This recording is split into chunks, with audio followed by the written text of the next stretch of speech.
All right, everybody, welcome out to the Log Room Guys Craft Beer Show. It is Tuesday, April the 9th, 2024. Jersey Johnny coming at you. With me, as always, is none other than Mr. Beer Samurai. Say hello, Mr. Samurai.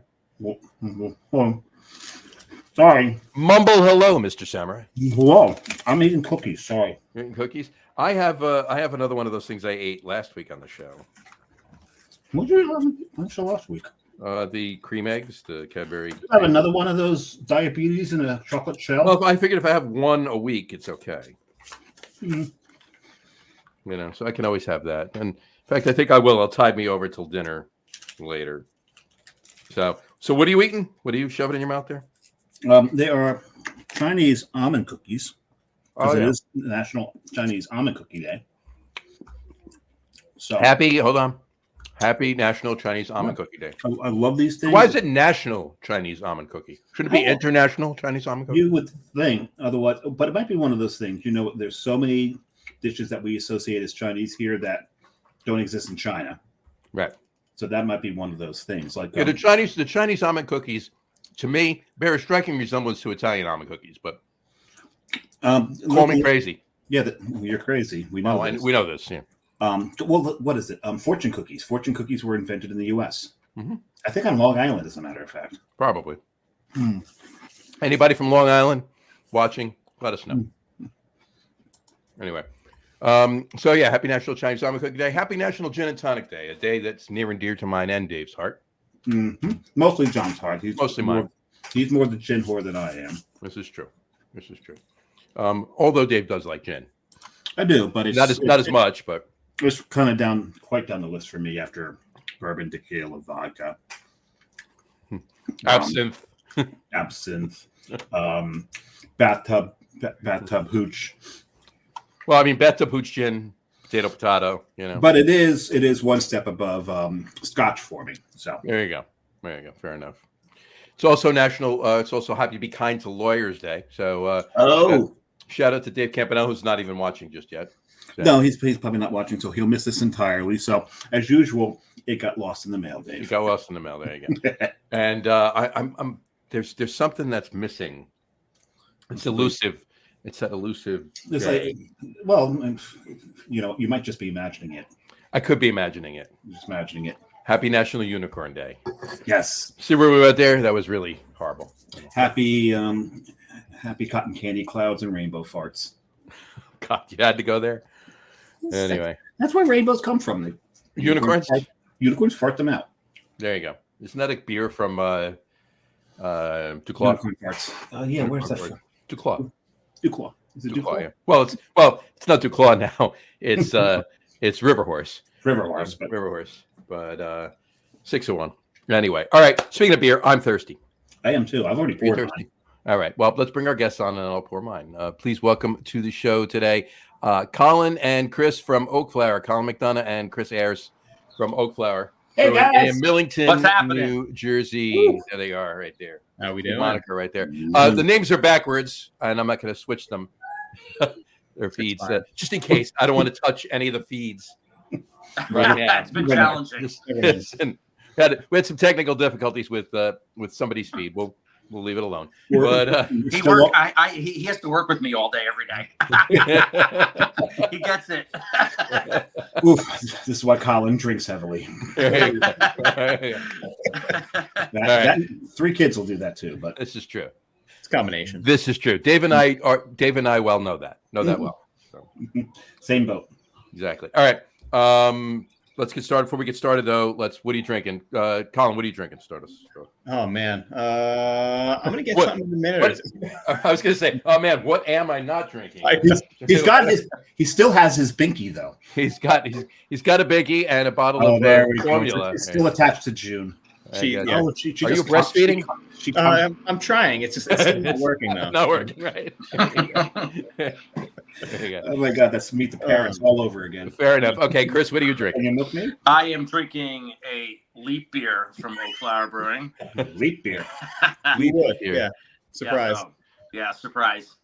This was a 12% quadruple IPA that we brewed for Leap beer. Are you sure? Leap year. Are you sure you didn't drink one of those prior to trying to log in? That would explain the. I would explain things.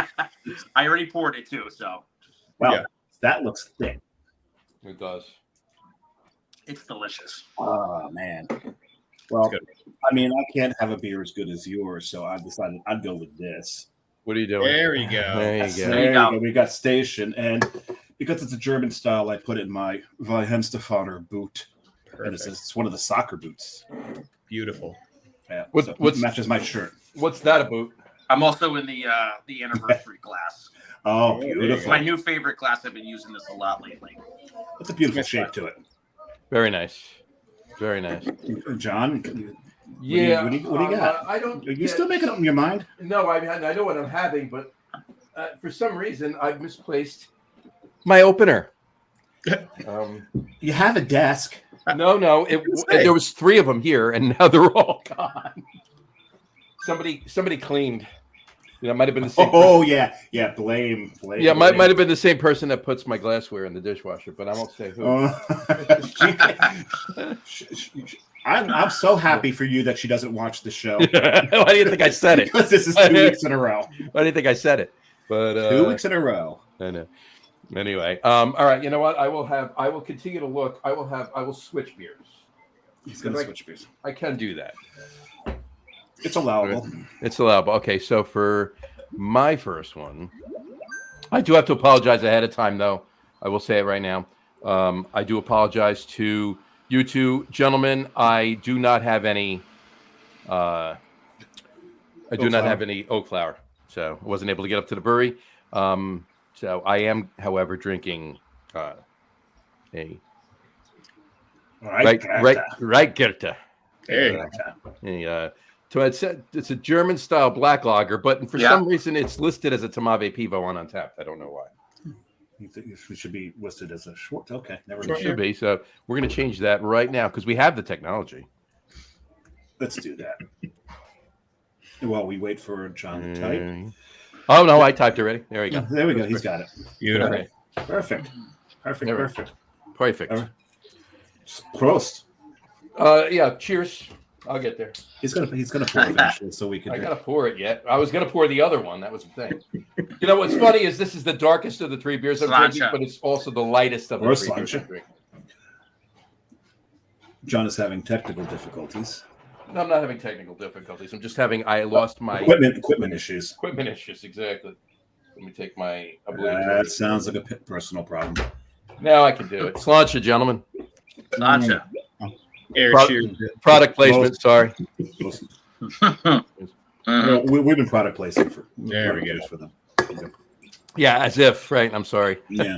He's going to. You know what? Maybe I'll just glue this to my forehead. Yeah. There you go. Just do that. All right. I could open it up and wrap it. You could do that.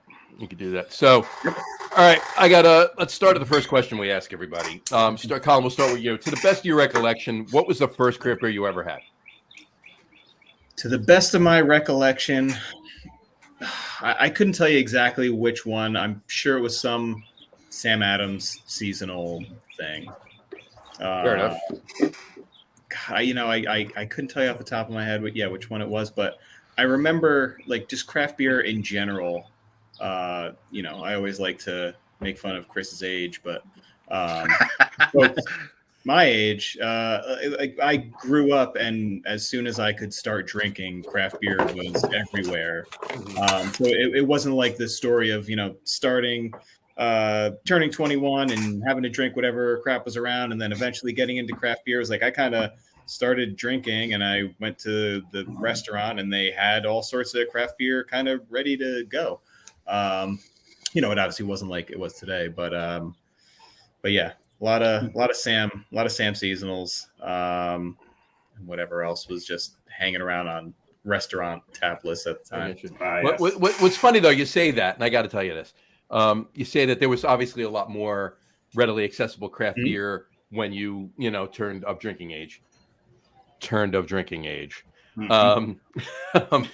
But anyway, those of you listening to the audio podcast, I did air quotes. Anyway, but yet your first beer was most likely a Sam Adams beer, right? Mm-hmm. Well, there was a hell of a lot less, if any, craft beer back when Dave and I were, and I'll throw Chris into that one as well. And the first beer that I had or Dave had was a Sam Adams. So. Yeah, first craft beer. John, I got something for you. Here you go. Thanks. It? Thanks.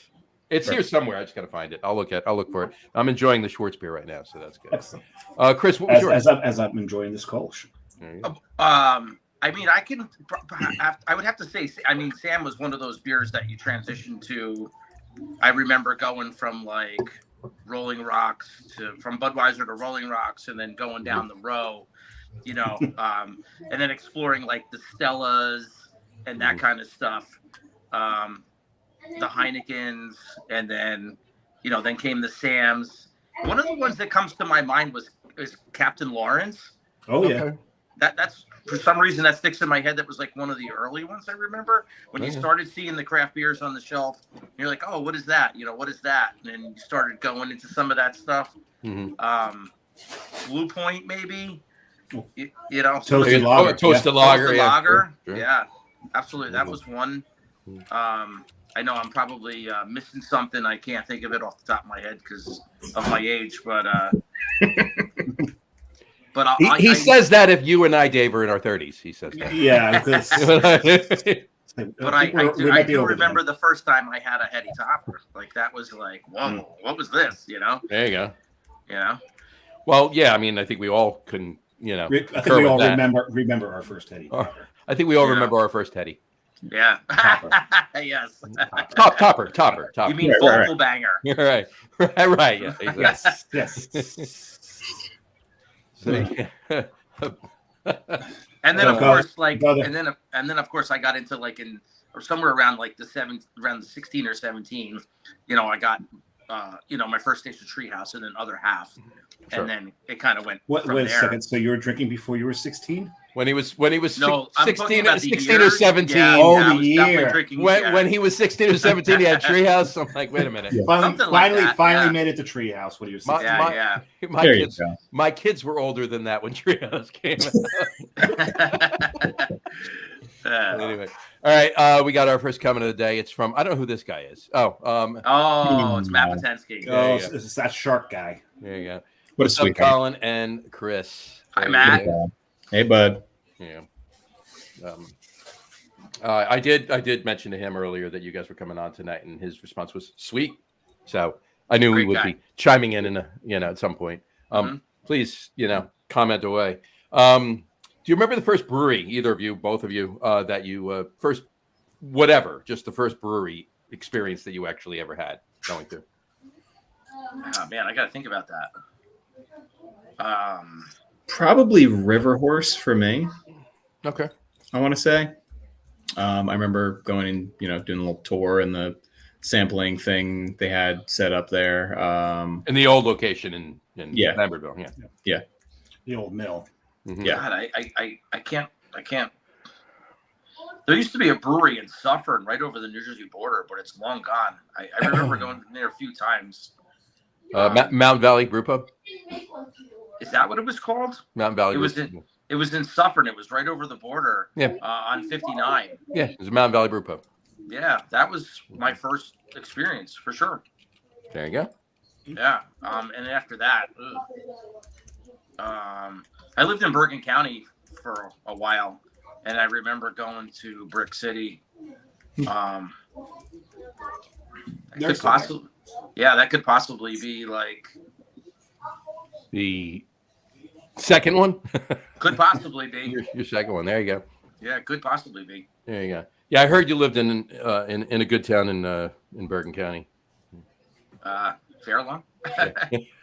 We've had this talk before, but anyway. We have had this conversation. I forgot about that. Yeah, that's where my wife is from. There you go. Cool. All right, let's go back. We'll talk more about that later. Let's get a little more beer in us first. But in any event, let's go back. All right, you're finished with that one already? Yeah, I'll look at my second. Well, I mean, it was a Kolsch, so my second one's a little. And you were halfway done with it by the time I poured mine. So. Yeah, it's true. There you go. Keep looking for your can opener. I'll look for my can opener. I'm still drinking this. My second one's got a little more oomph to it. It comes in at I think 8.2. That's this one. Oh, there you go. Yep. Oh, great beer. Yeah, I had to get the. Always love to support the Pink Boots Society. We had one of their chapter presidents on the show. Actually, two of their chapter presidents. Did we, John? We had two Two different chapter presidents on the show. One in Texas, one in is she Florida or Pennsylvania, New Jersey? New Jersey. New Jersey. Okay. Yeah. So, but yeah, so always love supporting them, and this is quite a tasty dip, I might say. That was a good one. Yeah. That's nice. All right. And John knows I'm not a huge double IPA fan, but He's not. This one. He's not. He doesn't dislike them. He's not a huge fan. He doesn't seek them out, but ones he does like, he enjoys. So, oh yeah. There you go. All right. So let's go back. Colin. Yep. When did you first? Yeah, go way back, right? Woo. When did you first get into beer? When did you first? What made you say, "Hey, I want to do this. I want to do this for a living"? As a job. I always worked in some sort of corporate marketing, sales, analytics sort of role. Went to college for that stuff, and I kind of hated it right off the bat. It was never a good fit for me, and just the way I know kind of my mind works. It was just I would dread it every single day, and it was always just kind of in the back of my head, like I gotta find something else, right? If I want to maintain my sanity long term, which is long gone at this point, but it was especially with Chris around. God damn. Oh. Yeah, exactly. Yeah. But so me and my wife, we always kind of talked about like some sort of small business. Like what can we do? What can we? We don't need some big get rich quick sort of thing. We just want to make an honest living and do something that we don't absolutely hate. And so at some point, Chris will tell you my stories take a lot of various twists and turns before we finally get to where we're going. But just hang on for the ride. Somewhere in the midst, we love these, right? Yeah. Absolutely. Oh yeah. I come from a long line of do-it-yourself folks, right? Like I, never took my car to a shop until the past, couple of years. We always went to my parents' house and me and my dad did everything. The kitchen we have here, Chris is talking about getting his kitchen redone. I was like, man, yeah, I gutted and did my kitchen a year or so ago. It was just one of those things I grew up around. Anything that needed to get done, it's like, all right, yeah, I'll figure it out. Like I'll figure out how to do it. May take a year or two and my wife will kick my dick in left and right just to remind me of all the things that aren't completely finished, but for sure. I figure out a way to do them. Part of that was beer, right? So somewhere in the midst of all of this, working a corporate job, getting into craft beer, kind of starting to drink different things. I was like, oh, you know what? I could probably make a beer at some point. I'll give this a shot. And just really kind of dove head first into that. And this was probably, I had been drinking, craft beer for a while. But so it was about 8, 9, 10 years ago, I started home brewing and really just went all in on it. Read every book I could get my hands on, every article, always listening to, podcasts and just really trying to absorb as much as I could about it. Sure. To refine things, to play with things. And it's just, I know how obsessive I am about all this stuff. This was one of the instances where it wasn't just a waste of time completely because I was making really good beer and I started entering into competitions. And it was once I had entered I think it was like one of the first competitions. I happened to have a couple beers ready. I was like, let me just throw them in here and just get some feedback on one of these things. And I meddled with every beers I put in, and that was one of the beers that then the folks over at Twin Elephant picked to scale up. And I'm like, holy shit! Like I wasn't nice. It was like the next day. I'm like, maybe I'll go back and see what the scores were. I'm like, oh my god, wow, actually worked out all right on that one. Yeah. And so I just kind of kept pushing down that route and trying to get as much feedback as I could until I felt confident enough that I'm like, all right, people aren't just completely blowing smoke up my ass. There might be a little bit, which is fine. I like that from time to time, but for the most part, gonna leave that alone. Leaving that alone. Spirit in the brew house, guys. You got to take what you get.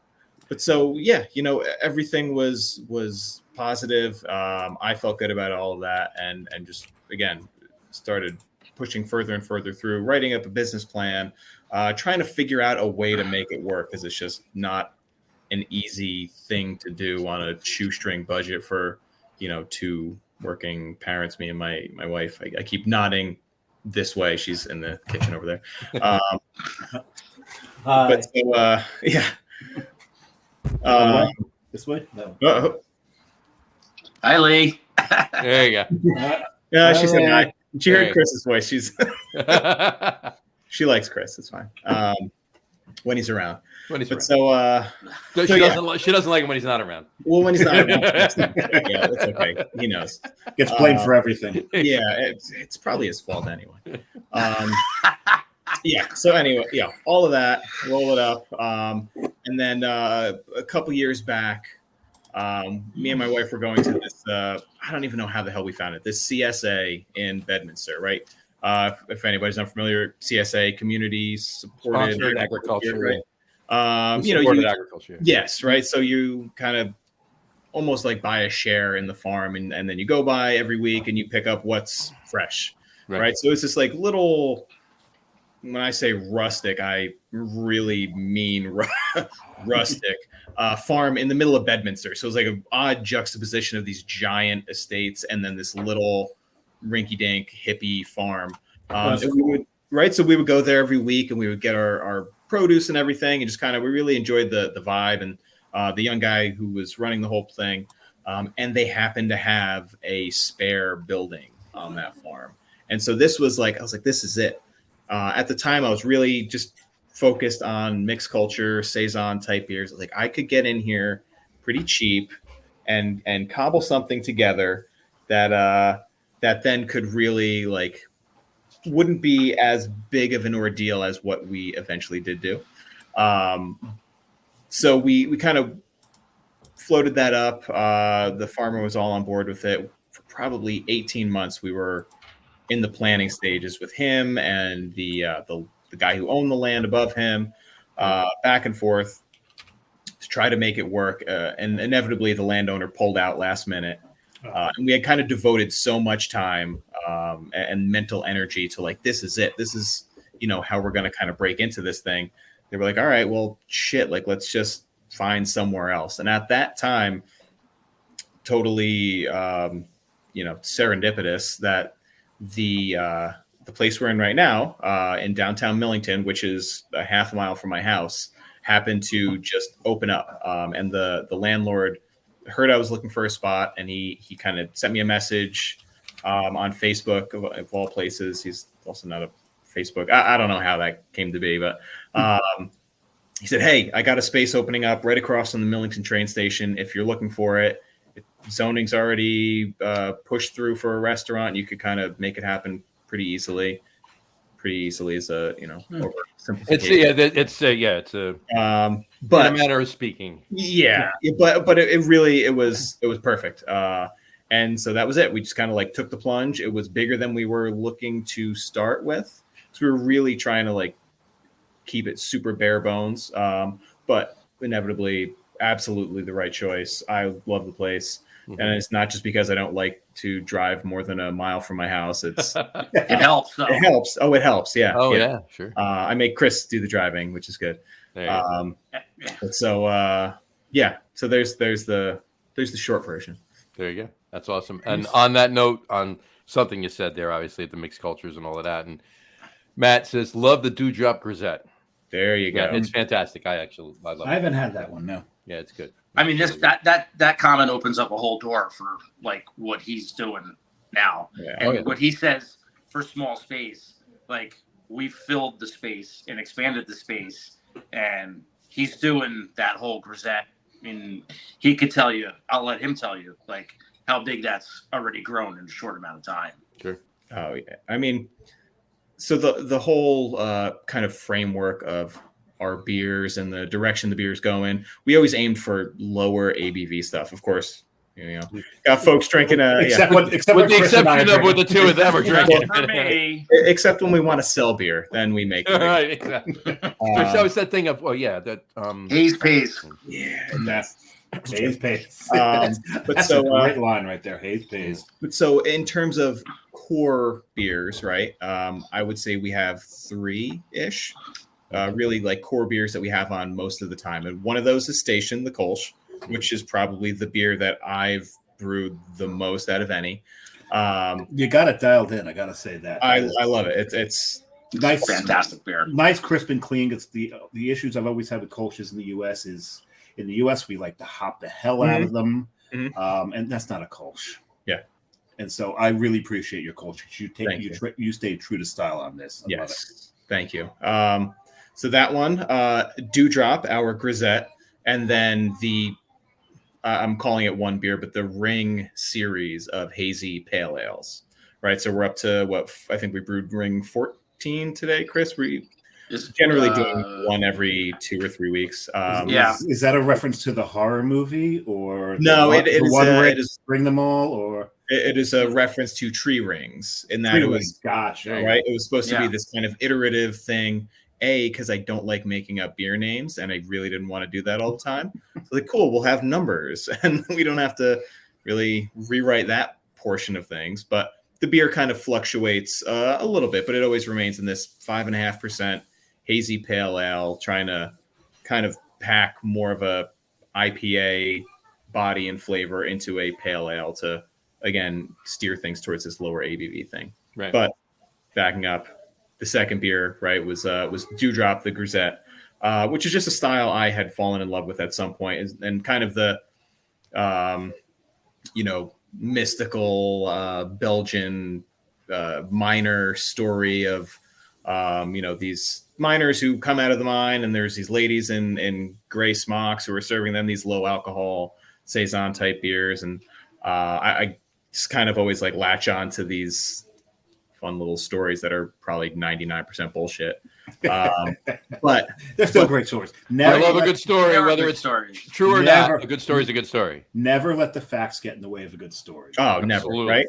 Not a chance. But so that style, right? Super low ABV. Our Dewdrop comes in the upper 3s, but dry, crisp, that kind of saison, more impactful yeast. We do dry hop it a little bit with Motueka for kind of a little lemon lime thing, but all, very kind of gentle. And so that's the other beer that I had brewed the most, and probably the beer that I had iterated on the most before opening the brewery. Really kind of tweaking, trying to get the body right, trying to get it, crisp, but not watery, and kind of dance around that whole thing. And so what we ended up finding, as much as I love every one of those, was that, we would have some people who gravitated towards Dewdrop, but a lot of folks would, because they're kind of going in, seeing these beers on tap and kind of getting comfortable with them, they would start leaning a little bit more towards Station, right? So while I kind of myself see a bucket for each one of those and where they should land, we were really trying to think of, all right, well, how do we kind of massage Dewdrop to be really what it was in the past and what we kind of the space we want it to fit. And so that is more of like a mixed culture grisette. So still kind of hitting all the points we wanted to, but adding that mixed culture, tiny bit of acidity, a little bit of funk from some wild yeast and things. And so over the first year of Oakflower, kind of in the background, I had been curating this mixed culture yeast blend that we had kind of popped out here and there for small batches, but with the intent that once we took over this adjacent space, which we did take over and opened up at our anniversary in November, we would. We were looking at that before when we were there. So I was talking like when we were up there in October, we were looking at the space, before you opened it, But so then we were able to have our mixed culture barrel room. So it's fully, stocked with barrels right now. Nice. And now we kind of have that flexibility. We have a couple extra tanks in there dedicated to this sort of beer. And we have the fermentation space that we could sit on these things for a while, which was always the issue. We couldn't just kind of clog up a tank with a beer that was going to sit for 3-4 months or more. That's money out the door. No, I can't do that. So that's a great rhyme right there. before something more. It's money out the door. Okay, never mind. Yeah. You worked it out. Maybe more money out the door. Dr. Seuss runs a brewery. So that's our thing with Dewdrop, right? So a beer we love that we've now kind of like elevated a little bit more and pushed it into a bit of a different space than it was. To hopefully it can kind of like live alongside all these things in their own little realm without too much overlap. Nice. And we can really get into the whole mixed culture farmhouse style beer thing that we have been, it really kicked off the whole brewery dream when we were still trying to get this going back on the farm. And now we can kind of circle back to it and really make it happen. That's awesome. And Chris knows there's a whole giant basement underneath the whole place that we have that is the next destination for kind of expanding that. Potential. Oh, now, yeah. John, a lot of potential. John, you found your can opener, I see. I did, yeah. I started drinking it already. So, yeah, my second beer was, I'll throw it up there. It's a Maibach from Schloss Eggenberg, same brewery that makes Santa Claus. But it's a collab with Schilling. Oh, Okay. God, I love Schilling. Maibach collab with Schilling. So, and it's pretty damn good, if I must say so. And I'll be at Schilling in a few weeks, 2.5 weeks. There is one thing I do want to know at this point. Chris, what do you do at the brewery? Do you do anything? It's all Colin. I drive Colin crazy. and drive Colin around. I was going to say, you drive up, pick up Colin, drive into the brewery. Yeah. He sings a lot. All right. I do. What do you sing? Everything. Everything's I can sing it all. Can you sing Lump? No. Yes. No. He has. No. I probably could actually. No. All right. So let's get your backstory. Let's go. All right. So first, what do you, Chris? What are you actually doing at the brewery? So, I know what you're doing. I would consider tell everybody what you're doing. I'm the cellar hand. So I mean that's what I came in and kind of took some of the weight off of Colin's shoulders around the 8-month mark, so that he could kind of like move forward with more of the things that he needed to, get going. Like cleaning fermenters and moving beers around and cleaning kegs and, kind of freeing up some of the weight of the stuff that takes time during the day. At the time, Colin was still working a job. I don't, now it's changed, but I do most of the cellar work. We've also brought on one of our bar staff that has come in to help me or join me per se. And the two of us now are, we're doing all the everyday tasks. And the demand has grown in the last year pretty greatly. So we're moving a lot of beer around on a daily basis. We're brewing a couple times a week. So, we're always clean. You always got to mash out. You always got to clean the kettle. You move a beer, got to clean that tank. So we're doing a lot of that on a daily basis. Every day is.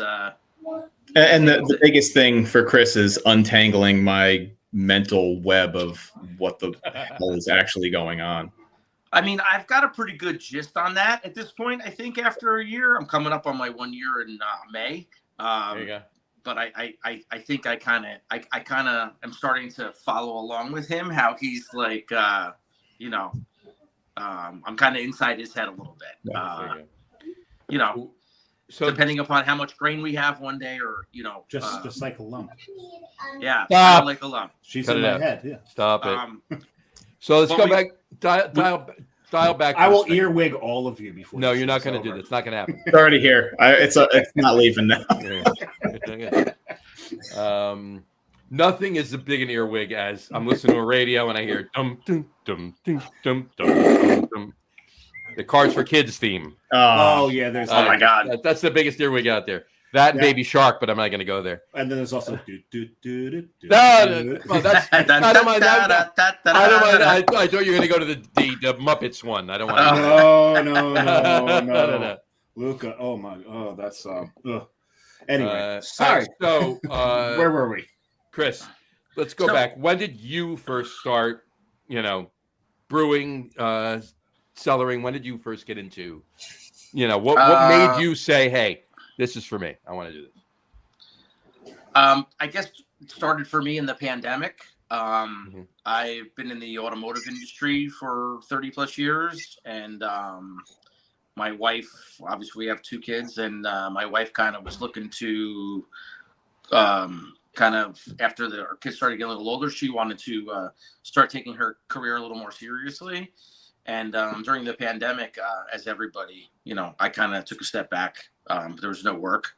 And then fast forward, I actually started bartending at Melavino, and then that transformed into. I've heard of that place. Yeah, that was my first. That was a great place.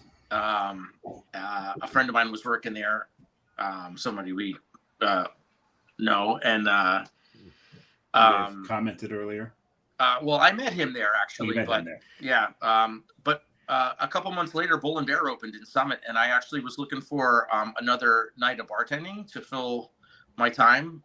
My kids were a bunch of years younger at that time, and then that brewery was brand new, and they needed somebody to, assist the brewer, and I knew nothing about it whatsoever, but I knew I loved beer, so I was like, and I had the time on my hands, and I started doing that, and I kind of picked it up pretty quickly. And then fast forward a couple of years later, I wound up at Colin's doorstep. There you go. 6:30 in the morning. That's kind of like the shortest. You may not know who I am, but Chris, you have to leave. You can't come to my house anymore. I mean, I was at Bull and Bear for a good 2 years, and then, I moved on from there, and I had met Colin, and I had met his buddy AJ, who's part of the brewery, and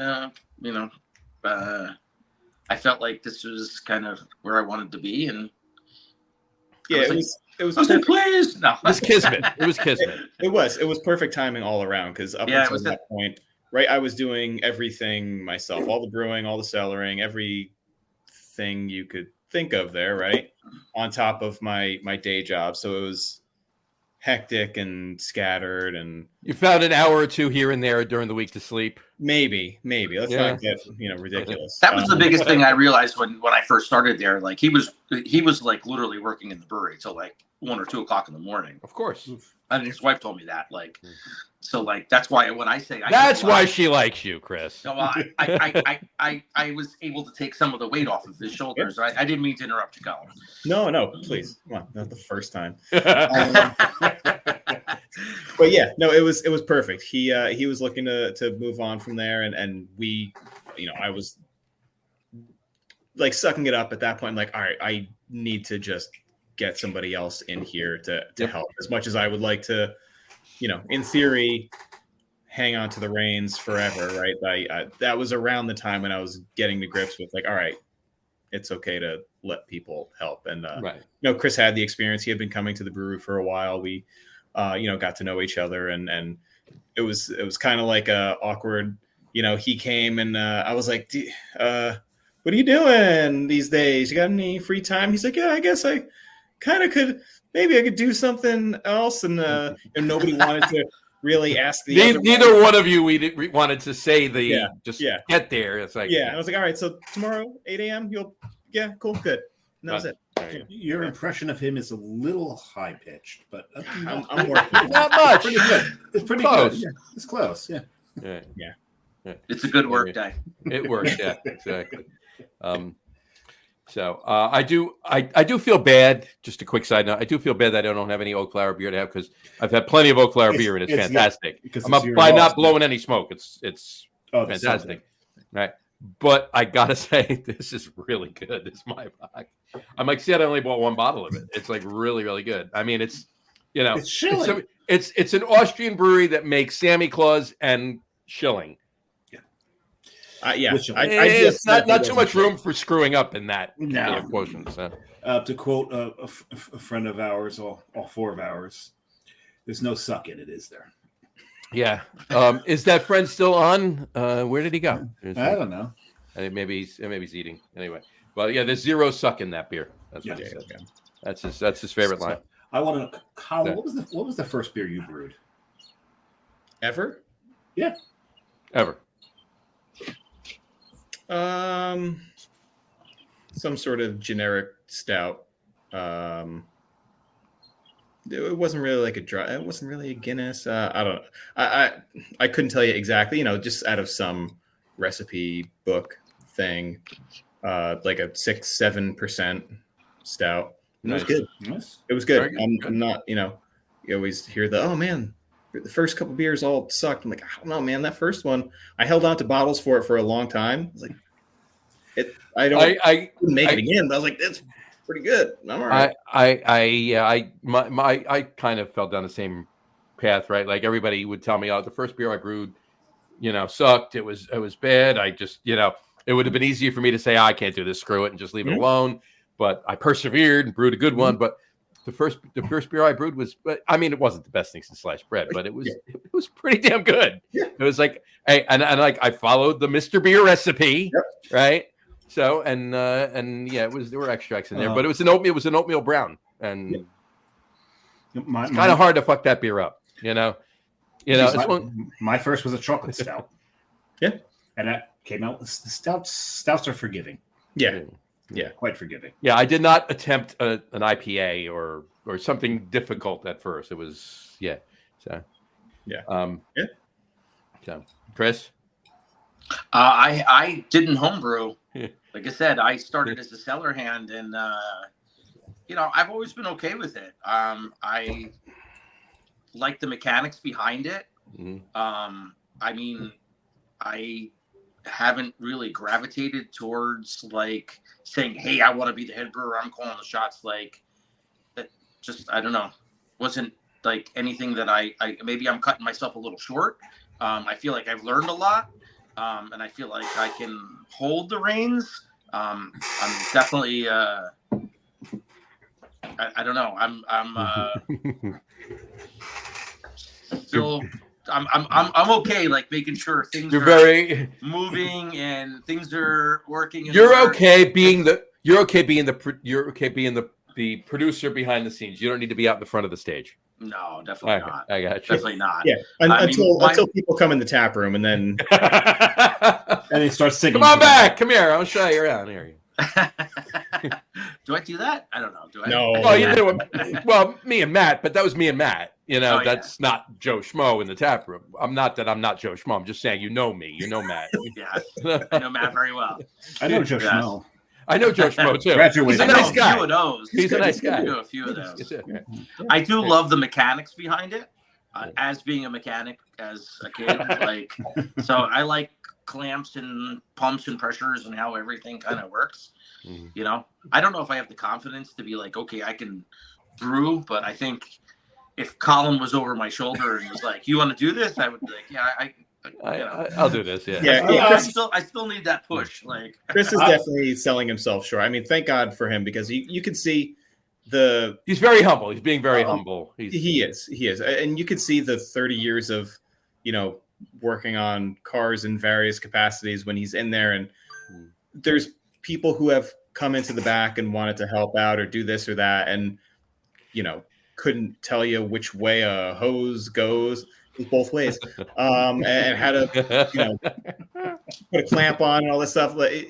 Chris's mechanical mind, he puts things together pretty easily in his head and knows how to work them and how to follow things through and make sure he's not dousing himself in boiling liquid and all of that. And he's got tons of great ideas, ways to make things easier and simpler and shave some of the time wasted doing various other things. I can't speak more highly of him there. And to his point, he is accurate in that he's probably not confident in himself enough to just do it, but he could in a heartbeat make it happen. Awesome. As it's a daunting task, right? It's one thing to homebrew and you got a pot and you mix a bunch of shit up and then you take it out and you boil. That's easy. Yeah, that's easy.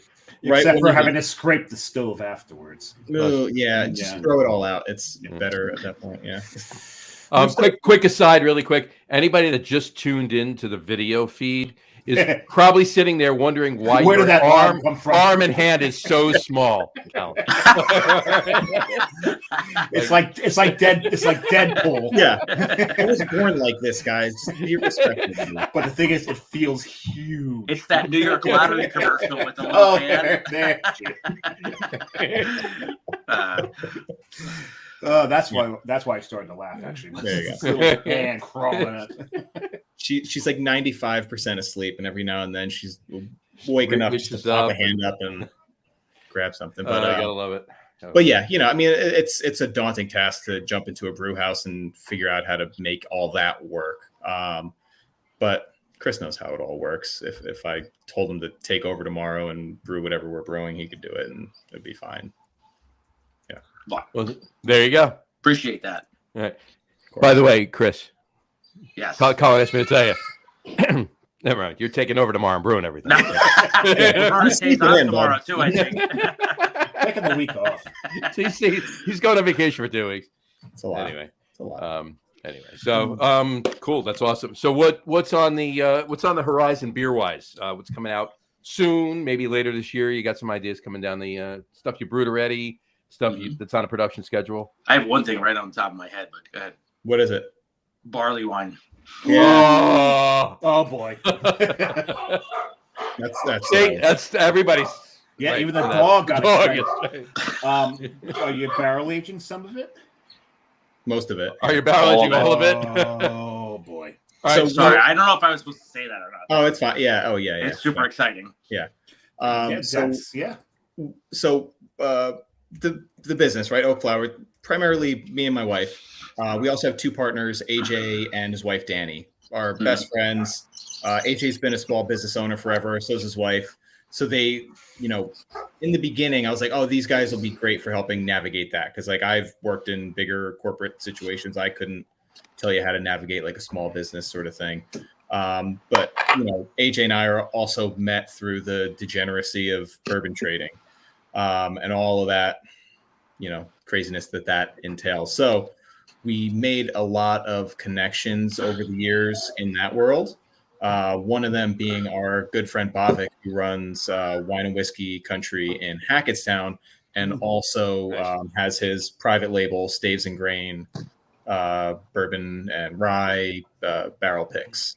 So we have been doing tons and tons of bourbon barrel picks through different liquor stores, and folks going down to Kentucky or getting samples back up here and splitting barrels and all that jazz. So when we opened up, I feel like it can be hard for some people, but like the access we had to freshly dumped bourbon barrels, like we were literally just like, cool, we'll take them and we'll use them as decor, right? We don't have a use for it right now, which felt like a shame. At the time, we just didn't have. I would have just like, you know what? I'll buy another 5-barrel fermenter. I know. I know. So then part of the barrel room is then also this kind of sequestered clean barrel storage. So we had our buddy Bavik call us up. He's like, hey, I got two barrels we just dumped today. If you guys want to come grab them, we grabbed them.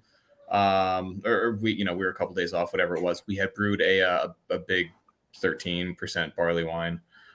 Timing worked out. Barrels were fresh, ready, and then we filled them right up. Yeah, I mean, you had ordered the grain with the intent. We were like, we ordered the grain, and then we were like, all right, we got to figure out when we're going to fit this in. Yeah. Colin had a little bit of homebrew barley wine, and we threw the 6th on like one Friday night or something, and it was gone in a matter of no time. It's just all right. Did any of the customers get any? Yeah, actually they did. But Chris had most of it. Yeah. So that's when that's when he was like, yeah, I'm going to order a bunch of grain and we're going to do it again. And then the barrel showed up and it all kind of fell into place. Perfect. But I mean, there's a lot of other barrels in there that have a lot of stuff that, Colin loves and we all love that, there's a pungent in there and there's a lot of other stuff he can talk about. Not yet. When's the As far as- expected release date? Yeah. How long you gonna let it sit in the barrel? We'll probably leave it for at least for our anniversary in November.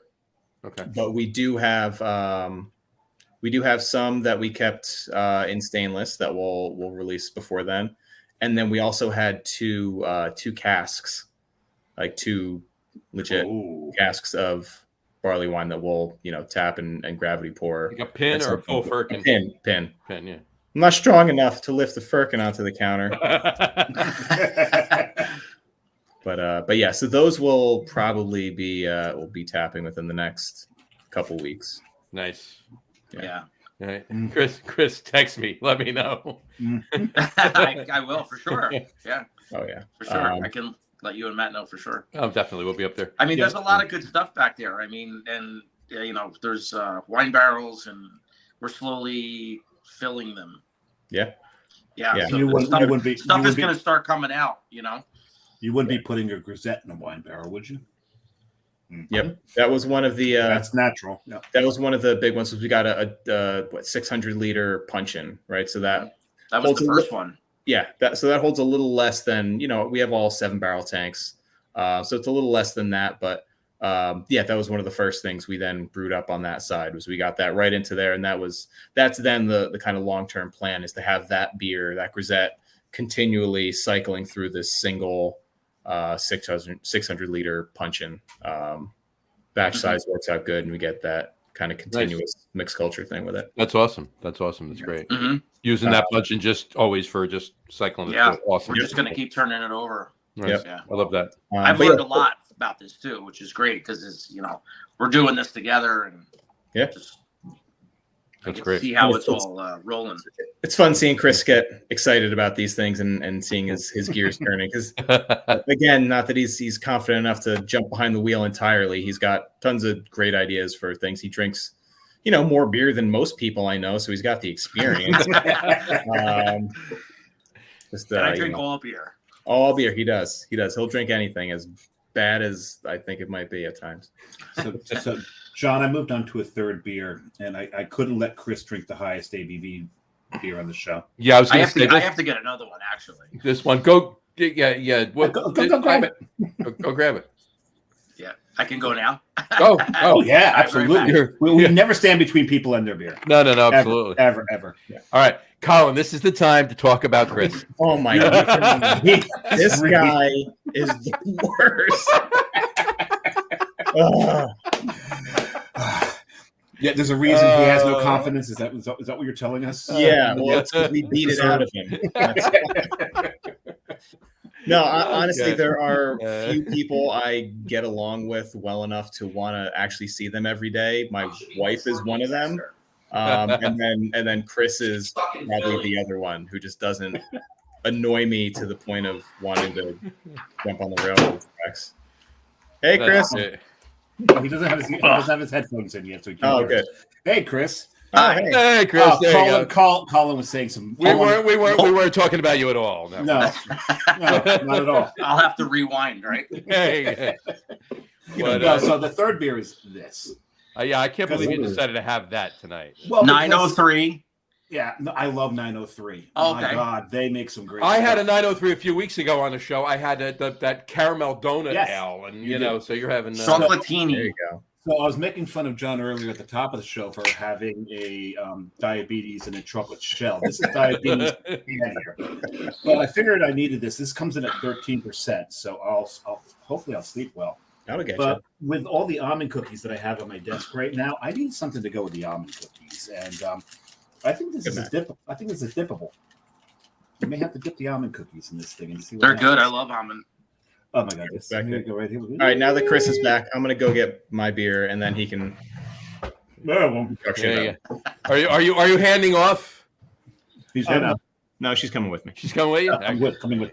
So, Chris, now's the time to talk about. Now's the time to talk about. No. What do you want to know? Anyway, I'm just finishing up. I don't want to just get rid of this. You don't want to. This is fantastic. I mean, I only got a little bit more anyway, right? So, but this is fantastic. I am so looking forward to going to Schilling in a few weeks. You have no idea. I haven't. I mean, I've had so much Schilling beer. I've never been to Littleton, New Hampshire. I've never been to Schilling. So we're going to Burlington, Vermont, right? We're taking one of the days and just driving over to Schilling. And so, but via Hill Farmstead. well, I'm probably on the way back. Okay. We'll do that, but so you can mule for me again? duh. And that's not an invite to everybody out there to send me emails to mule back. So for me, which is fun, is so my brother. I have an older brother who went to college in New Hampshire and stayed up there for a while, and then moved back to Jersey, and has since just retired and has planted. He sold his house in Jackson, and he just moved to Maine. That's my hometown, Jackson. Yeah, he just sold his house in Jackson. It's right over here, Jackson. Well, over so it's that way. right over here. For you, it's that way. For me, it's For this me, way. it's that way. Yeah. So my older brother you moved lives to in Maine now. Where in Maine? Well, right now they're looking for a house. He's been married. He doesn't have any kids. He's older than me. Lucky man. He's older than you. He doesn't have any kids.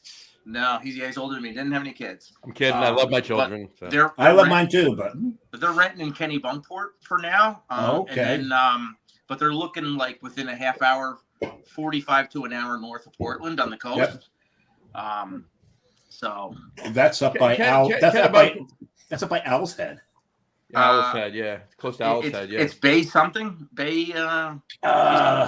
Where is that? Bay something. Yeah, it's got something. Bay something. Bay something. Yeah, there's a lot of bays in Maine. Yeah, Kennebunk, Port Saco. They're all good towns, though. I mean, it's Biddeford is very nice as well. Biddeford, yeah, it is very good. My brother's in his glory. He's so happy up there. I love it up there. Gotta be. Yeah. Yeah. In fact, the last time I was up there, I ran into. God, wait a second. Is he looking at Booth Bay? Yes, Booth Bay. That's it. So Booth Bay's got a really good brewery, by the way. I love the feel of the place. It's got like an English pub kind of feel to it. Nice. Booth Bay, the town of Booth Bay itself is really it's almost the Jersey Shore in a Maine setting. I'll tell you that right now. It's very tourist traffic. I can't picture the situation in Maine. I just it doesn't work. No, it wouldn't work. They would toss him in a lobster trap. Ironically, most of those shows. Well, first of all, they were all from Staten Island, but that's besides the point. Except for the situation, he was from Providence. No, Situation actually grew up in Freehold.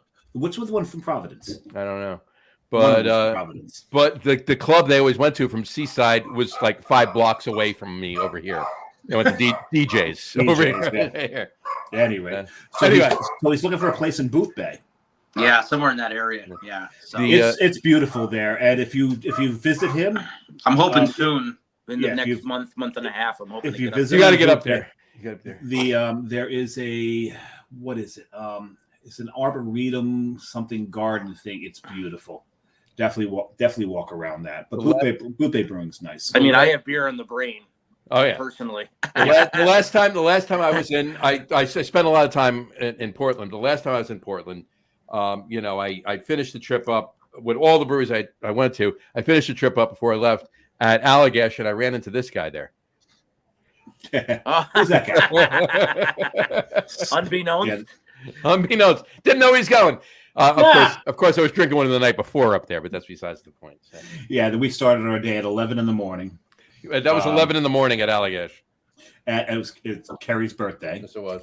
My partner's birthday, and we hit a lot of freaking breweries. So, Colin, what are you drinking?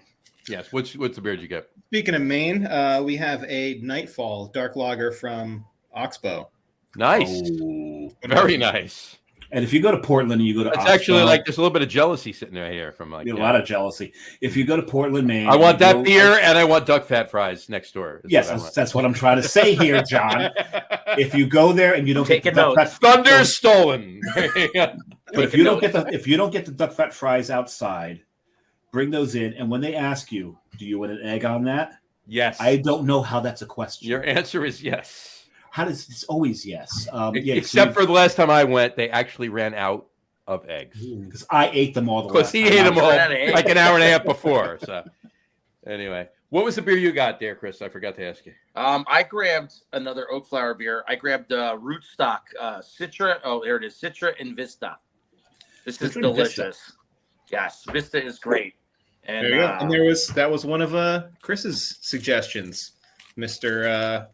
I just cleaned the tanks. Mr. Oh, I'm just a cellarman. That's all I am. So I mean, he could. Colin can tell you the backstory on the Rootstock beers. Before he does, though, I want to know why Vista. Why did you want Vista in that?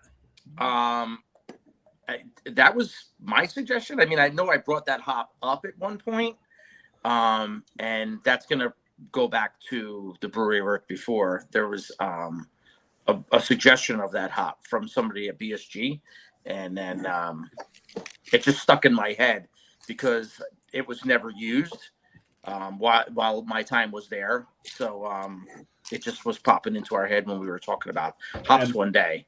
And what does Vista throw? Why does it work well with Citra? I think the idea that kind of leans towards the idea of what Colin came up with Rootstock is the beer is always going to have Citra and then something unique, if that's correct, right? Yep. Right. So it's 2-hop beer, Citra, and something that changes from beer to beer to beer. So I'll let Colin.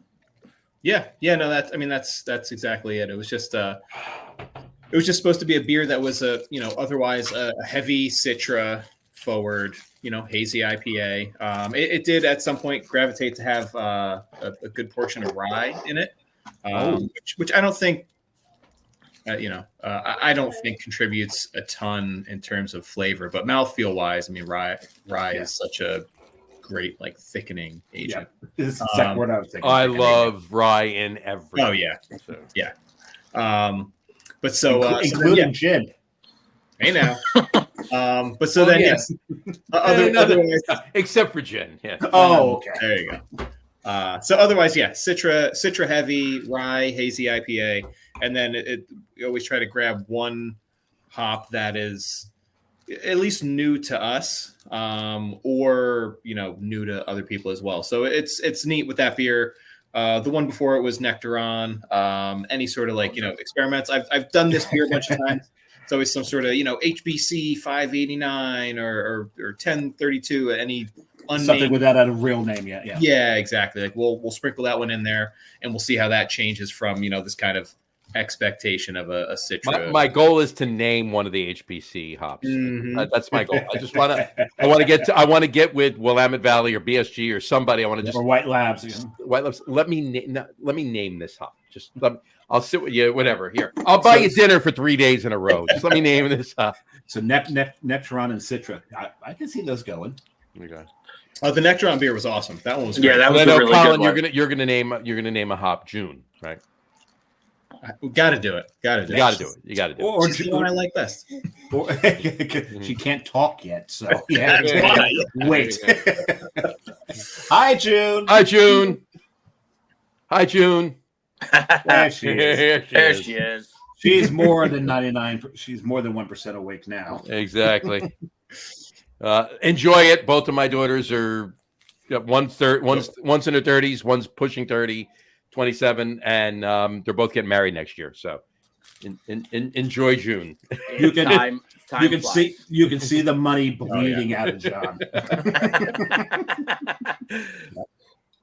So my third beer, by the way, I'll just throw it up really quick. I had to have an IPA. I barely asked Dave, when was the last time I had an IPA on the show? It's been hit. John and I really don't drink IPAs on the show a lot. When we first started, The Lager Room guys, go figure, right? Yeah, so we don't drink a lot of IPA. So the fact that both of us are drinking an IPA in this show is a rarity. Yeah, it is. So my third beer is actually Peach Sickle from Treehouse. There you go. Nice. Nice. I actually drank my last one of those yesterday. Did you? Oh, Right. 2 days ago. Saturday. And I only have a Tiku from Treehouse, so I figured I'd pour it in that. So Well, that's proper for that beer. Last beer that you poured into your Tiku. Well, no, appropriate. well, it's the only one that was clean because of we won't go there right now. So Yeah. No, you're already in trouble with her. Exactly. So, and it's Peach Sickle, so I'll give you 3 guesses what hop is in this. Featuring? That might have just been mentioned in the last, 5 minutes. Was it featuring or is it Citra? Wow, God bless you. One more. Apparently, One more. allergic. He's allergic to this hop. I'm allergic to Nectaron. Yeah, there you go. Oh, it's Nectaron. It's Nectaron, yeah. So There it's you not Peacherine, it's Nectaron. Yeah, there's Nectaron in it. Nice. There you go. Cool. Beautiful. It's very tasty. So what other? Now we've heard about the barley wine. We know you're putting some grisettes in wine barrels. What else? Now, the puncheon, is it just the grisette with the mixed culture, the yeast you have in the puncheon, or was the puncheon a wine puncheon? It was a wine puncheon, yeah. What was it? What wine was in it? What varietal was in it? I gotta see. We ended up. I mean, all the wine barrels we ever used. We had a bunch of Chardonnay barrels, and then we have a red wine puncheon, nondescript red wine. I'd have to look through, but we ended up really trying to strip most of the wine character out of it before getting the grisette in. So we ran a bunch of hot water through a bunch of times just to get it as neutral as possible. Fair enough. Because I mean, those first couple passes. I mean, God, how instantaneously dark red anything that touched the inside. Oh yeah, yeah. It's not leaching all that wine out. It's going to take a couple of passes before you get it out. So you're really looking for more of the oak character out of the barrel. Just a neutral oak vessel. Really at that point for the beer, and pull a little vanilla. Yeah, nice. Exactly. Yep. Nice. Pulled a couple samples off it recently. It's good. Drinking really nice. Yeah. But yeah, so I mean, beyond that, like I said, we make a lot of small beers until we want to sell a bunch of them, and then we have the quadruple IPA at the end of February. So we're gonna try to have not a quad, but like a triple IPA every couple of months, just to keep me happy. Yeah, keep Chris happy. Right. He's running low on leap years. Keep Chris happy, right? Yeah. I do love my IPAs, right? I love lagers, and I think Colin is, the lagers are. We have two side pulls. There's plenty of lager to go around. Yeah. And I'm just making a joke. I do love my hazy big IPAs, but there's a great variety of what's going on at Oakflower. Yes, no, I love the variety you have there, and getting a triple out there, it's like you got to keep Chris's alcohol level up, right? Yeah, I mean, otherwise he's going to realize where he is, and he's not going to come back. Right, and then his productivity drops to the bottom. Yeah. Right, so just you have a mild on too right now, right? Yeah. Oh yeah. Oh, I love milds. Yep. Dark mild or just a mild? Dark mild. All right. So what's the outlook on how much longer it'll last? Because I don't know that I can get up there this weekend, but I might be able to get up there later in the week next week. It'll be there. Okay. If you told me later in the week next year, it's probably still. So nobody has my love of dark miles. I do. Yeah, I mean, it's other than the four of us on the show. Right. So we just need to work on that one there. I love that beer. We did that one for Forest and Maine's March Mildness. They kind of put feelers out about people wanting. I love Forest and Maine. Oh yeah, yes, great guys over there. Yeah, we met them before we opened because we bought our glycol chiller from them, so we got to go hang out with them for the day and pick their brains a little bit. Just super nice. Couldn't be friendlier, and just the whole atmosphere of the place, the beers they make. I love everything about them. So John. Matt just said, "I hope Chris saved me a Tamave Pivo." Did you save Matt a Tamave Pivo? That looks like a no. I might have some still. Yeah. So John. Colin may have inadvertently saved you a Tamave Pivo, but Chris apparently didn't. So John, their dark mild Ludlow is delicious. I did have that when I was. You were there 3 weeks ago. I couldn't get up there that day. Yeah, I was up there for that, and Ludlow is God, that's so good. Yeah, I got to get up there. I got to get up. I'm so good. But yeah, so might make it up later in the week. I'll figure it out. I'll let you know. And that Tamave Pivo was the first beer that I had. No, it was the second beer I had when I got there. The second beer I had was Carluke Bridge, right? That's the Tamave Pivo. Yep. Yeah, Matt, if he didn't save you any, unfriend him. That thing is not like on social media. Just in general. Just in general. Unfriended. It's a great beer. I don't have any in my fridge. I know he asked me to, and it's just Oh, everyday you got life. the ball. I did. Okay. But the first one I had was you pronounce it Elias or Elias? Eliash, like Patrick Eliash. Eliash. As a Rangers fan, I'm like, looking at that, right? Oh, yeah, as a Rangers fan, he's not because he's Czech. He's Czech. I get it. As a non-hockey fan, I didn't give a shit. But so that one we brewed with this guy Kurt. So he had won New Jersey Home Brewer of the Year last year. I had met him. Yeah, Kurt. I know. Yeah, I met him a little over a year ago now. Super nice guy. Really into traditional lager. And so he always made great ones. He won contest at the end of last year with his Czech Pale Lager. And then we had offered with that contest, like whoever wins, if they want to come scale up a beer at our place, we're happy to do it. Luckily, right, that all just kind of jived, and he won. He picked us, and then we just kind of went together on that recipe. And he's a big Devils fan. He's like, well, like I said, not everyone's perfect. You know what? He does his best. Hey! Knock on wood. We're going for the President's Cup and the Stanley Cup this year. Because the last time the Rangers won the President's Cup, they won the Stanley Cup. Exactly. Right.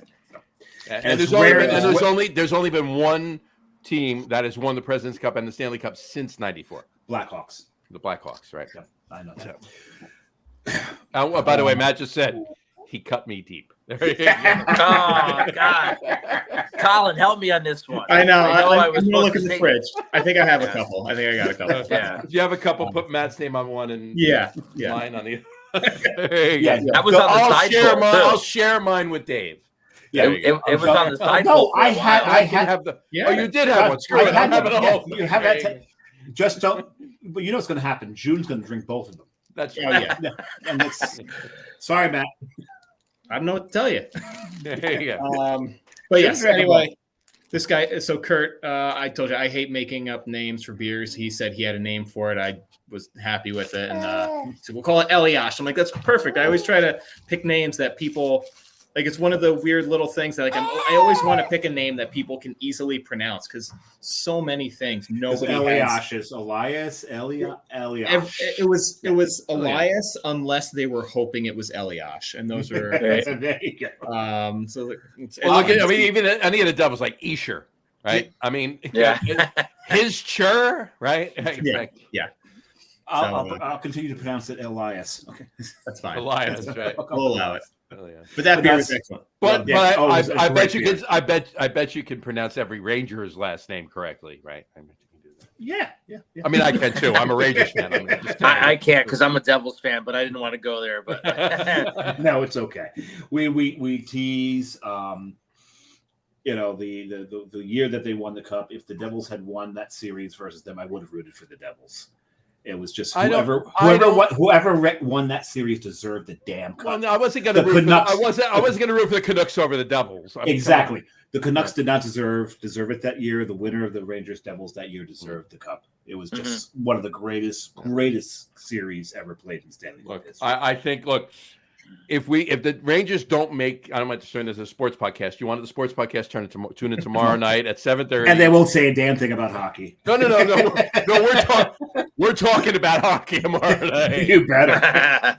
Pete and Harry may not be, but because they're kind of like WFAN. They'll talk about basketball year round. Anyway, but no, seriously, no.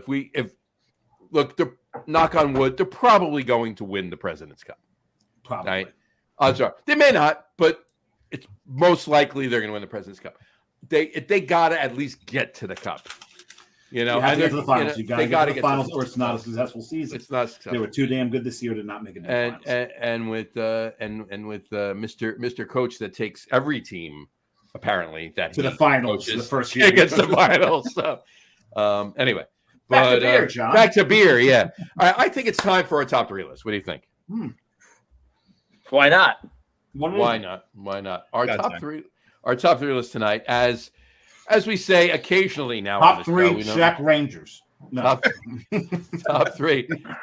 Top three. Rangers have had a lot of Czech players, so much so that one year they actually had a Czech line.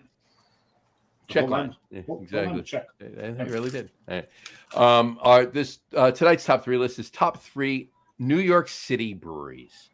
Top three New York City breweries. And now, we're really surprised that we've gone this far and not thought of this one. Show 175, and that doesn't include special shows. If you include National Lager Day and keg tree lighting and all the other special shows, we're closer to 200. But top three favorite New York City breweries. We've done top three New York breweries that didn't include New York City, Right? and we've never done even beers. So we were surprised that we went to this. So at 175 shows that this was still available, we figured I can look out my window and see the damn city. Right. So. We just now got to this. So I know one that Colin's going to say, and I'd have to agree. But so top three favorite New York City. Colin, who wants to go first? Well, Chris started, so let Chris go. Yeah. Chris go first. There you go. I mean, I feel like Colin's going to mention Finback. That's probably one of the New York City breweries. 3, 2, 1, 1, 2, 3. What are we doing here? Oh God! I as far as New York breweries, for me to put them in category like that. What's your third favorite, second favorite, top New York City brewery? Or just name three. Or just name three, and I'll put them in an order for you. Actually, John, when you guys visited Strong Rope, Matt had brought cans back from Strong Rope. Yeah, we got a bunch of cans from them. Yeah, and I've always wanted to go back and try more beers from them because the beer was really good. I enjoyed the beer from Strong Rope, and Finback. And then I've always loved Other Half. As an honorable mention, these are obviously the big breweries. And then there's also Evil Twin.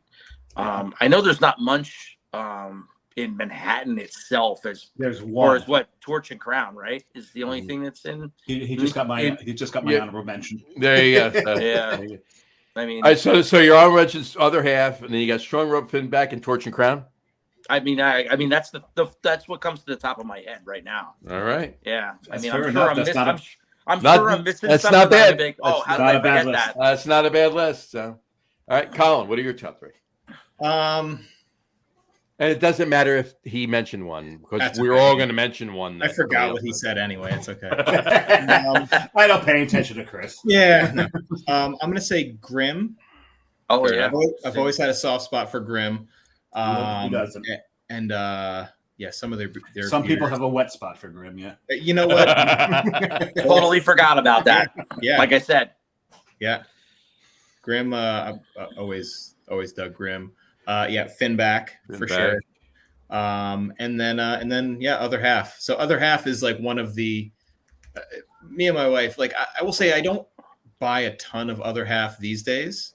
I'll still grab it if I see something I really want to try, or like a brand I really like. Because you can just get it at the liquor store these days, which is fantastic. Yeah, exactly. Right. So much choice too. Oh my God! And it's like 3 days old, and it's ready to go. It's like yeah, it's literally sitting on the shelf in the liquor store 3 days after it was canned. Yeah, perfect. Wild. And you get it, and you still need to sit on it for a week. Exactly. It's a little green. Right. But yeah, they're always like, they were one of the early ones that like really turned me on to hazy IPAs and kind of set me down that path. And my wife has always been a huge Other Half proponent. Nice. So we'll say them at number one, even out of just importance to the brewery.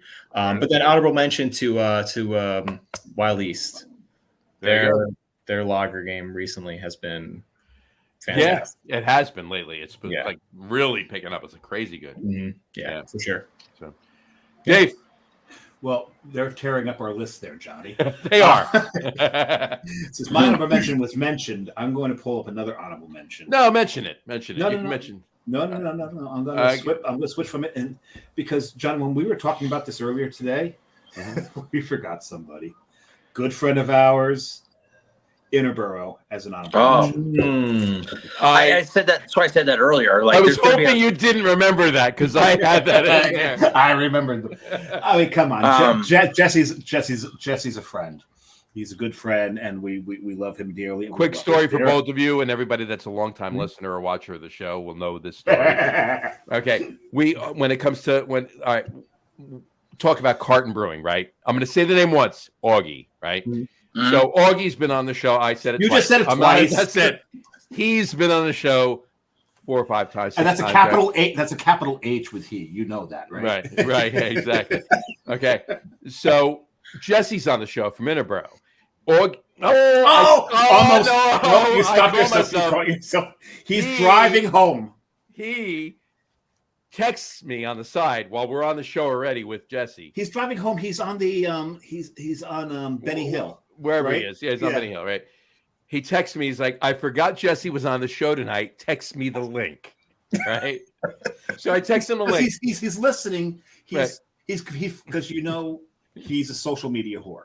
Right. So he's just flipping through Facebook and he stops. He's like, I can see Jesse's face, but I hear these two idiots talking. Right. And that's what reminded him, oh crap, Jesse's on the show. So tonight. He texts me, he's like, text me the link. I need to get on the show. I'm like, all right, fine. So I send him the link.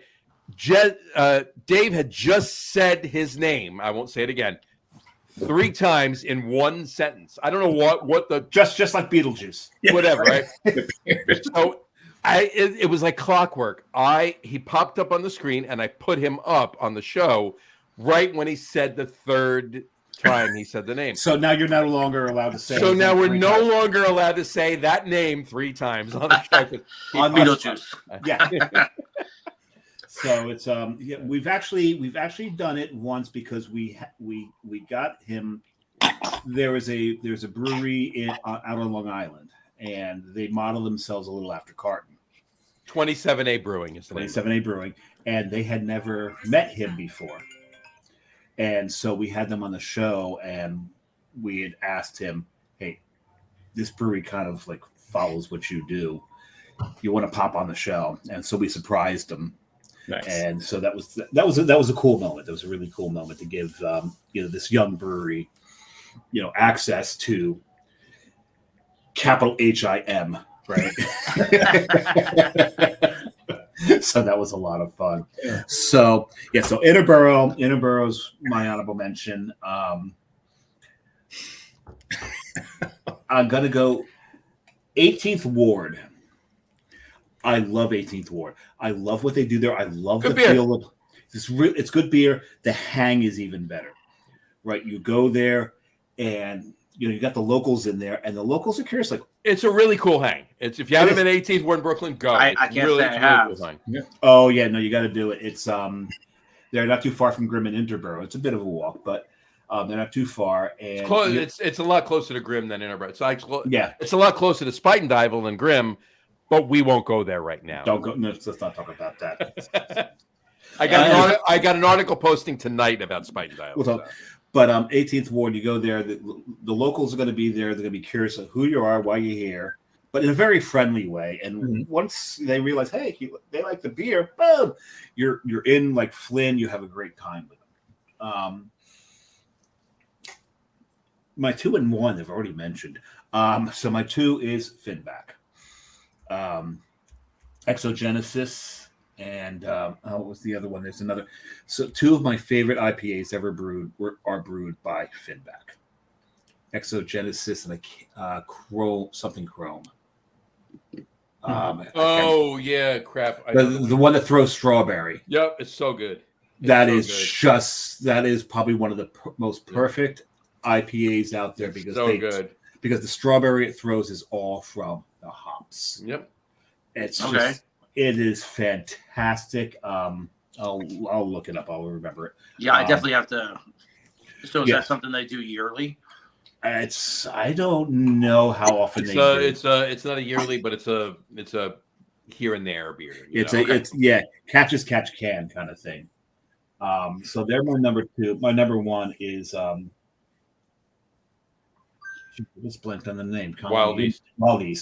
Well, the reason I've got stuck on it is because last time I had Exogenesis was at at a bar in Providence called Wild Colonial. So that's Wild Colonial. yeah. There you So go. that got me all screwed up. Wild And Colonial. I've been to Providence more recently than you have. So Yeah, and Wild Colonial is just such a great place. Was I wrong that that's not a great place to it's drink? a great place to drink. God, I love drinking there. Stupid. Stupid fun. And it's funny because while I was at Wild Colonial once, I challenged the bartender. I said, "You've got this beer cooler here. You pull a beer out of that cooler for me to drink that I've never had, and I'll add $20 to the tip." He did it. There was only 3 in that cooler that I had never had before. He nailed one of them. It was like, that's impressive. That's impressive. Nice. So there was a 20% tip plus $20 on top of it. So, Nice. Matt just commented and he said Finbeck has a strawberry cake IPA. I'm not interested. You talk about a dessert IPA. I'm just no. Yeah. It assuming there's lactose in it, we'll leave that alone. So yeah. there you go. And Matt did comment something else, but I'm not going to put that up just yet. I'm going to mention mine first, then I'll go to Matt's because I don't. Oh, nice! I like what he's going. Yeah, so we'll leave that alone. Yeah, we'll go to mine. I like where he's going there. Okay, I do too, which is why I'm going to go to mine first. Then I'll go to Matt's. There you go. So my honorable mention. Okay, it's an old classic, Brooklyn Brewery. Oh yeah. Okay, you know, I was fortunate enough to be invited to many of the Brewers Reserve nights when they came up with the Brewers Reserve every other month back in the day. And some of those beers were stupid good, you know. I know Garrett. He and I go back a bit, but it's you know, the beers that are brewed there are fantastic. I mean, yeah, they become mainstream. It's almost like a Sam Adams kind of a thing, right? You know, and to the point where Brooklyn Lager and East Coast IPA and a lot of the other, you know, frontline beers, if you will, are brewed up in Matt Brewing up at Saranac, right, in Utica. Mm-hmm. But the beer that they're brewing, even in the huge tanks they're brewing them in Brooklyn, are really good. They're just doing really good stuff there. So it's got to be an honorable mention for me. So the Finback I was talking about is Chromoscope. Yes. Chromoscope. Yep. My number 3, Grimm Brewing. Colin, you mentioned it. Grimm. The stuff that they're doing is just it's stupid to not think it's that good, right? It's really good. Oh my God! Anytime I get over to Brooklyn, I shouldn't say that. Almost every time I get over to Brooklyn, because I was just there a couple weeks or last weekend, and I didn't go.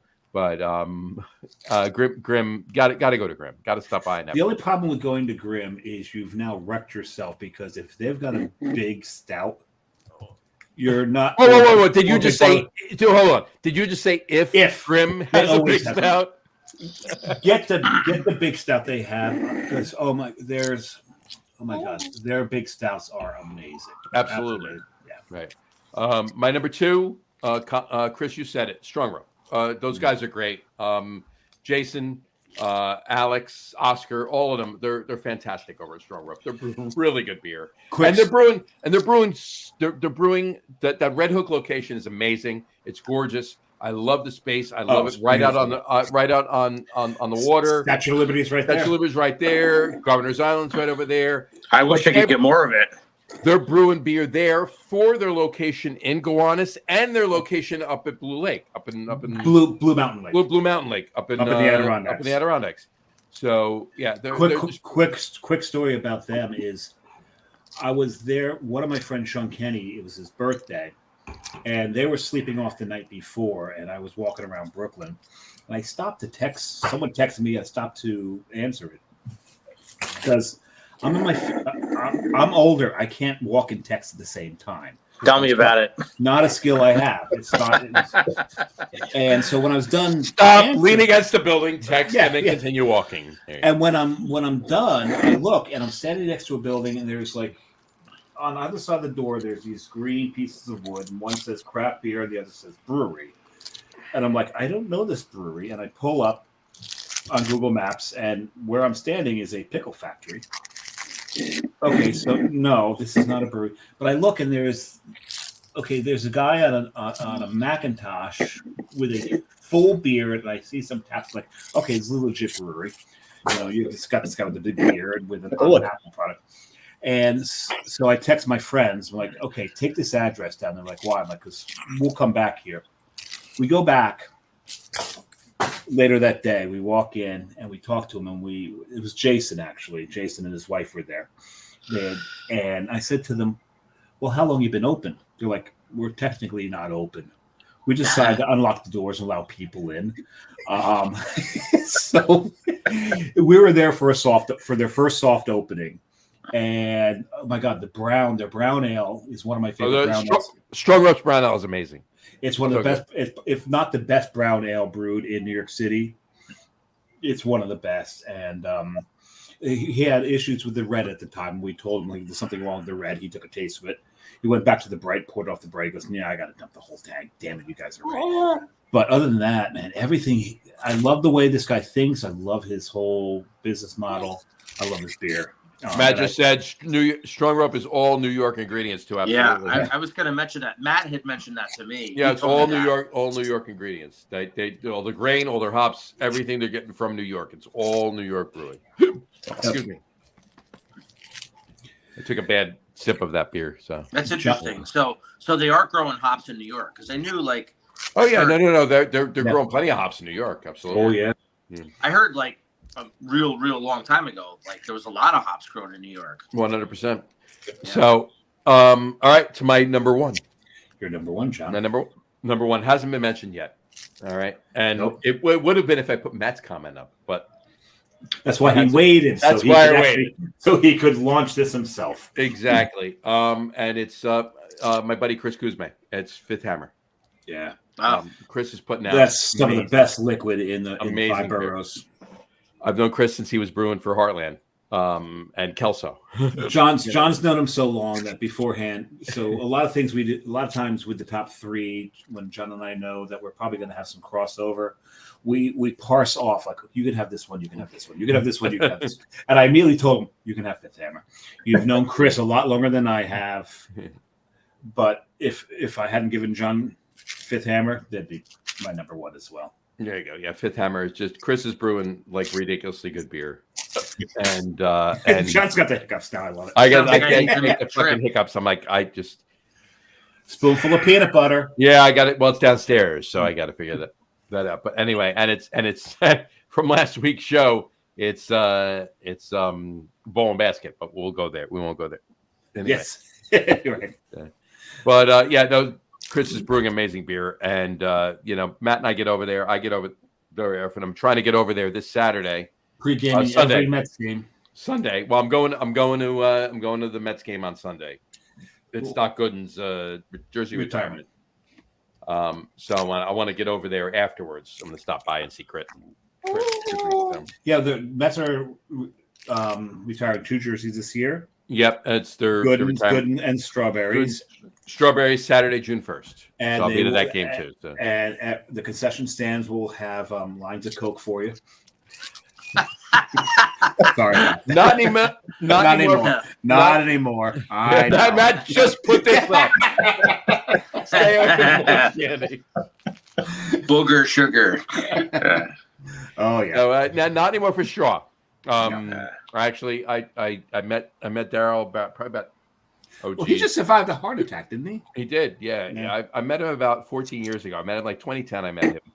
Great guy, and he was done. He was done with all that shit for a while at that point. And great guy. Never met Doc, but met Straw then. But I'll throw up Matt's now. Matt said his comment: old classic Brooklyn brewery, personal favorite, Grimm, new entry, Root and Branch. He's 100% right. Root and Branch is brewing. But Root and Branch is not New York City. Well, I was going to bring no. Well, it is. It's Long Island. They're Long Island. But he was brewing at Evil Twin for a long time. Yes. He was in Queens. Yeah, he was. And as far as I knew, he was still overseeing brewery operations at Evil Twin. I don't know if he's still doing that now, but I heard, But the category is not favorite brewer. True. Favorite brewery. Favorite brewery. There you go. An honorable mention, Fifth Hammer. He only gave Chris an honorable mention. Sorry. Really? There you go. But when I did say Brooklyn before, he said Sriracha Ace. That's a great beer. No, That's fantastic beer. And Brooklyn 1 and 2 are both fantastic. Brooklyn 1 and 2 are fantastic. And then you've got the that stout, who I still think that the ABV is underrated on that. Which one?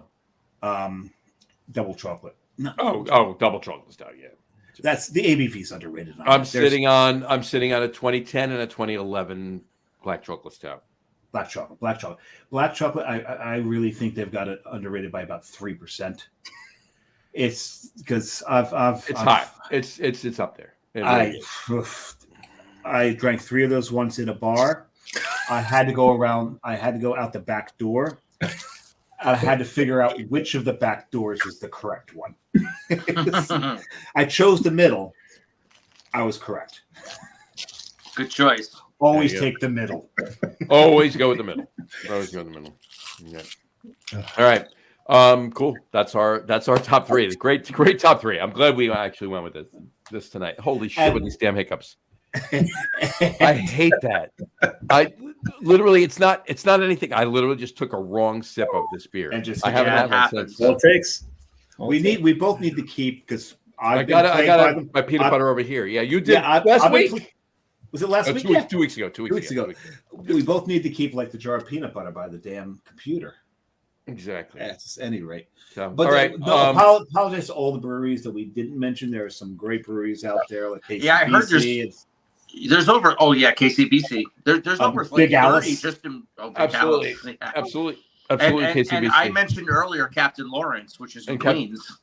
Yeah, they're outside New York. No, they're not. They're they're not in Queens. No, They're in Westchester. Westchester. Yeah. Matt just said, "Have to run, but keep up the great work at Oakflower. Have to come see you soon." Please Yeah, do, Matt. we'll get up there. We'll get up there. Definitely. You guys do great work up there. And I hear, and John and I were talking about this earlier today. Talia has got like tap rooms and like 3 boroughs now, I think. And they just opened one in Manhattan, and I got to get to them. I hear some great things that they're doing there. So there's a lot. And not to mention over in Queens, LIC Beer Project and Single Cut. Yeah. Single cut. Yeah, Single Cut. I've heard of them. We can just keep coming up with them, and I keep forgetting. Yeah. You don't. We actually did. We actually did when we announced the launch of Coastal Brew Works. Matt and I were actually at the Single Cut location up in Clifton Park, New York, Which used to be Schmaltz. Yeah. Hebrew. Yeah, exactly. So we were there. So that kind of a connection to the show. But in any event, yeah, there's plenty of. I tried to pass that out. You couldn't laugh at it. Right? You had to do that. It's too funny. Exactly. Because it's you this time. It's me this time. It's not you. It was hysterical when you were doing it. Yeah, of course it was. I've got to say, I play bass, and I got a bass guitar over there, and on the case I've got a whole bunch of stickers. One of my favorite stickers on it. This would be really funny if it weren't happening to me. Yeah, exactly.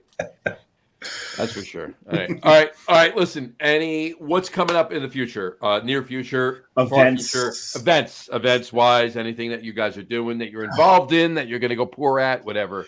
I know. I'm trying to think of any big things we have coming up soon. We were going to be at the Tin Barn Block Party this summer. That's wow. Okay, so you're talking about a brewery whose flagship is a triple IPA.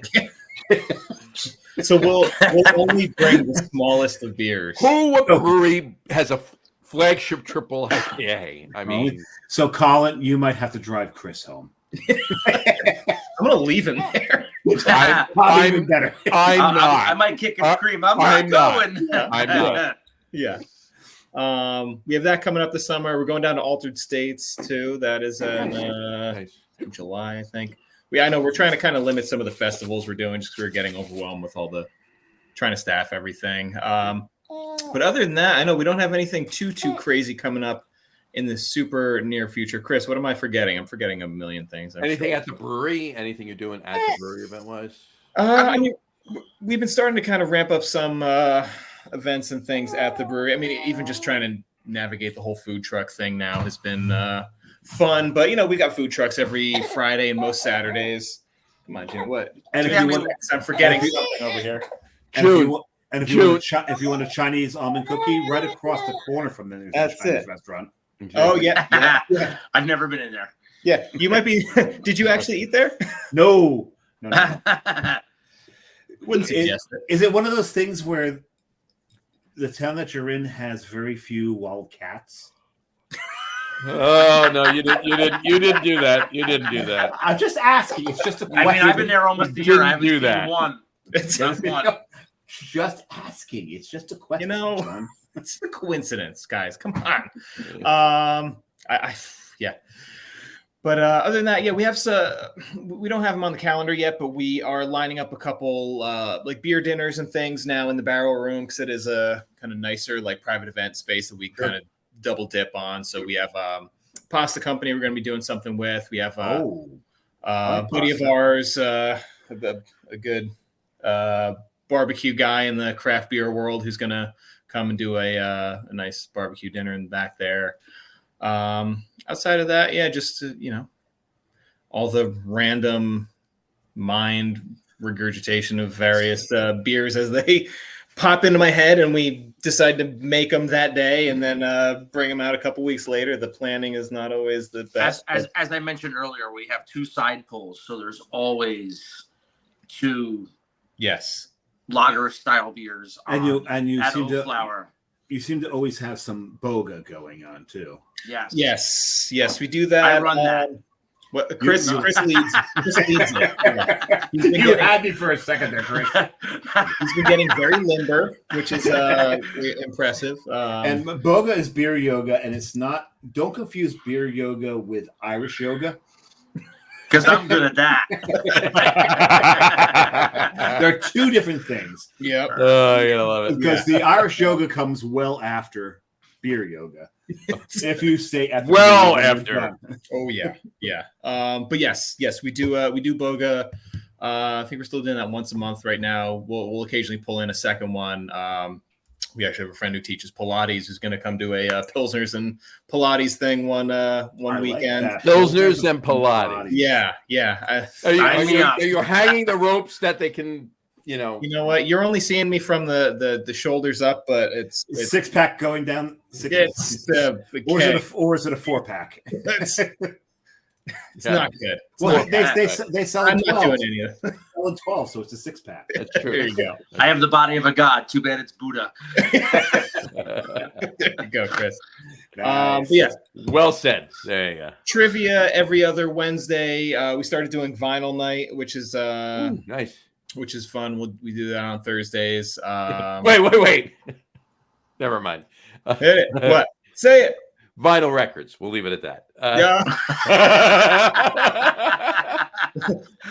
We also have vinyl after dark in the basement. So we have That's what I run. There you go. That's Chris's gig. That's a different type of yoga, isn't it? It's Totally different. Something like that. Yeah. It's enforced yoga. Exactly.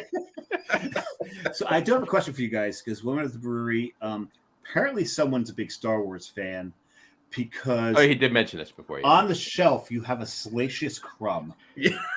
Which I just outed myself as a big Star Wars fan that I was able to identify Salacious Crumb. Dave, on this show you did not out yourself. As No, a Star everyone Wars knows. fan. So who's the Star Wars fan in the tap room? Chris. No, it's me. It's you. Okay. It's you. I don't know if you went in the bathroom either, but we have we have a bunch of goofy pictures of various Star Wars characters. They're the best pictures.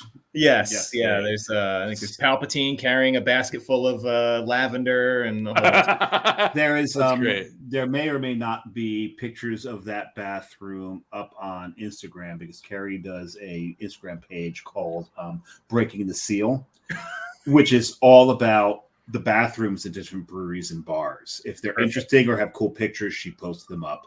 beautiful. So What a great idea. Right? Yeah, so if you want to see your bathroom, go on to What is it Breaking the called? Seal. Breaking the Seal? Yeah, naturally. Oh my God, that's fantastic. So yeah, check that out. Perfect. And hopefully within a week we'll see some German bathrooms up there. But I get a feeling German bathrooms aren't all that interesting. There it is, right there. There you go. I'm breaking the seal. There's Darth Maul. Yep. Yeah. So that was. I me. can only imagine that siren is by Dave right now. Actually, it's it's by not. me. It's I actually live not by mine. Overlook Hospital in Summit. Oh well, there you go. Yeah.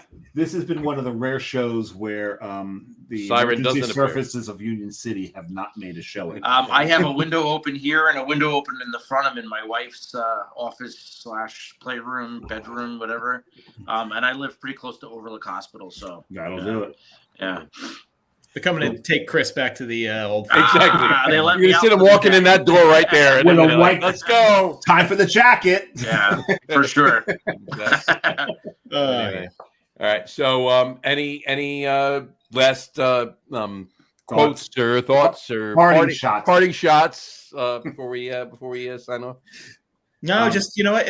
I will say, if anybody hasn't come check out the tap room. We put a lot of time and effort into like kind of setting things up in a nice, aesthetically pleasing, but like inclusive, kind of open, easy to get in, easy to figure out what to do, easy to find a spot to sit, as long as we're not jam packed, which we usually are.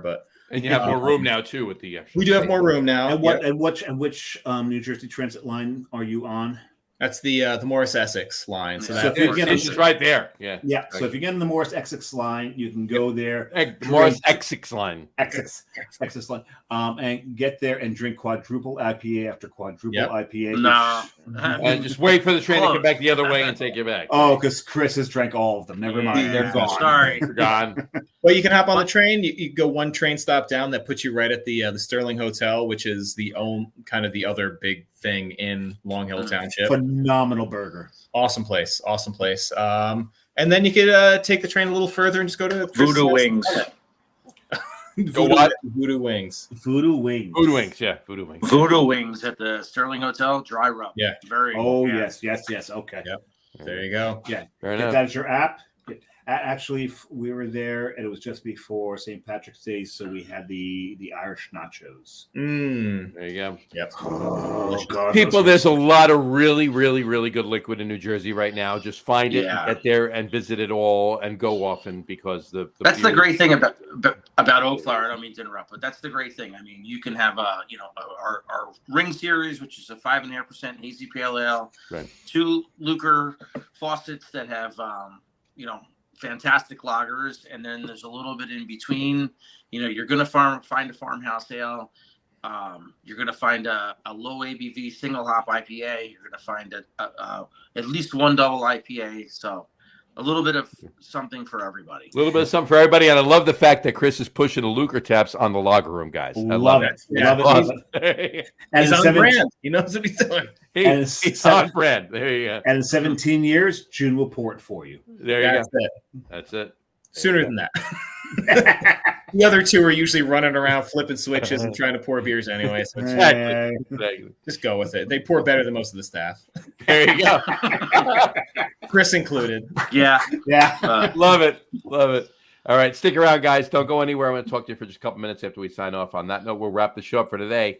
We want to thank everybody for watching, and for those of you just listening to the audio podcast, thank you for listening.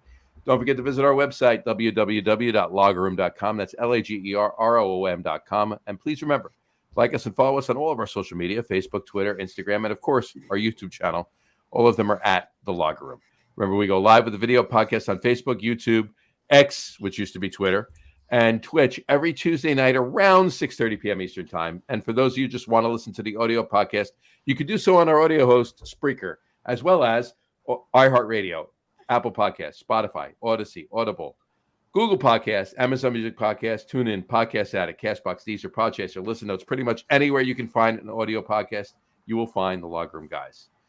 And if you haven't done this already, please subscribe to one or more of the feeds, and you will never miss a show.